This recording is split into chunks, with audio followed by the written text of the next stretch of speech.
Important breaking news. Polavaram Banakacherla ప్రాజెక్టుకు పర్యావరణ అనుమతులు ఇవ్వలేమని చెప్పింది కేంద్రం. ఈ మేరకు ఏపీ ప్రతిపాదనలు తిప్పి పంపించింది. Godavari water dispute tribunal award 1980 ఉల్లంఘించేలా ప్రాజెక్టు ఉందని ఫిర్యాదులు వచ్చాయని తెలిపింది.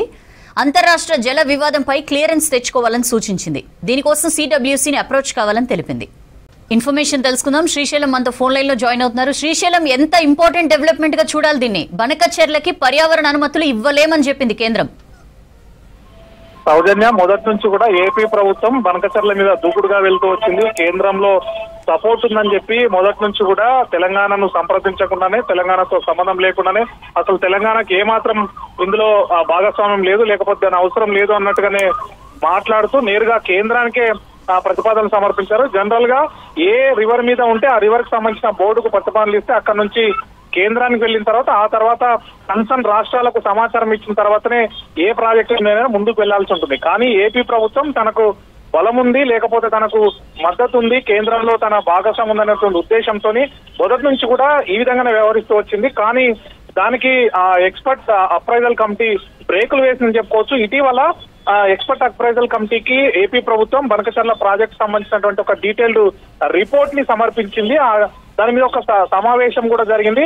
అది ఢిల్లీలో జరిగిన సమావేశంలో బనకచెర్ల ప్రాజెక్ట్ మీద ఒక చర్చ కూడా, డిస్కషన్ కూడా జరిగింది. దానికి సంబంధించి అందులో ఇరిగేషన్ తో పాటు, అంటే కేంద్ర జలశక్తి శాఖతో పాటు ఫైనాన్స్ కి సంబంధించినటువంటి సెక్రటరీలు కూడా ఆ సమావేశంలో పాల్గొన్నారు. అయితే ఆ సమావేశం అయిపోయిన తర్వాత ఏదైతే ఏపీ ప్రభుత్వం సబ్మిట్ చేసినటువంటి రిపోర్ట్ ఏదైతే ప్రతిపాదన ఉందో దాన్ని స్టడీ చేసినటువంటి ఎక్స్పర్ట్ కమిటీ ఇప్పుడున్న సిచ్యువేషన్, అంటే ఏపీ ప్రభుత్వం తీసుకొచ్చినటువంటి ఈ బనకచెర్ల ప్రాజెక్టు మీద ఇప్పుడున్నటువంటి సిచ్యువేషన్ లో దానికి అనుమతి ఇవ్వలేమని, ఏదైతే ఈ ప్రాజెక్టు మీద ఫిర్యాదులు వచ్చాయో, అంతర్రాష్ట్ర జల వివాదం ఉంది, గోదావరి వాటర్ డిస్ప్యూట్ ట్రిబ్యునల్ అవార్డును ఇది ఉల్లంఘించేలా ఉందని చెప్తూ మెయిల్స్ ద్వారా, అదేవిధంగా నేరుగా కూడా ఫిర్యాదులు వచ్చాయి. దానికి క్లియరెన్స్ తీసుకోవాలి, ఇందుకోసం సిడబ్ల్యూస్ తో కలిసి, అంటే సిడబ్ల్యూస్ ని అప్రోచ్ కావాలని చెప్తూ ఎక్స్పర్ట్ కమిటీ ఏదైతే ఏపీ ప్రభుత్వం ప్రతిపాదించిన ప్రతిపాదన తిరస్కరిస్తూ తిప్పి పంపింది. సౌజన్య, ఇది ఒక మేజర్ డెవలప్మెంట్ మీరు చెప్పినట్టుగానే.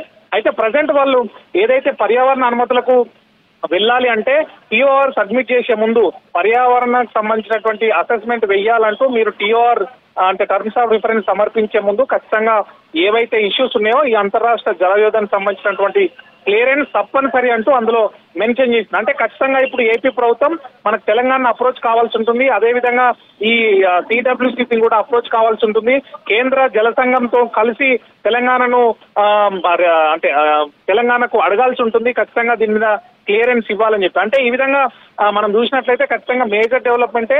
ఏపీ ప్రభుత్వానికి ఒక బనకచెర్ల ప్రాజెక్టు మీద ఎంత దూకుడుగా వెళ్ళాలి అనుకుందో ఆల్ ఆఫ్ సడన్ ఒక బ్రేక్ పడింది చెప్పుకోవచ్చు. ఇప్పుడు పర్యావరణ అనుమతులు రావాలంటే ఖచ్చితంగా తెలంగాణ ప్రభుత్వాన్ని సంప్రదించాల్సి ఉంది. తెలంగాణ ప్రభుత్వం క్లియరెన్స్ ఇస్తేనే పర్యావరణ అనుమతులు అసెస్ చేయాలని చెప్పి టీఓఆర్ సబ్మిట్ చేసే అవకాశం ఉంటుంది. అప్పటి వరకు కూడా ఇప్పుడు బంతి మన తెలంగాణ కోర్టులోకి వచ్చిందని చెప్పుకోవచ్చు. సౌజన్య.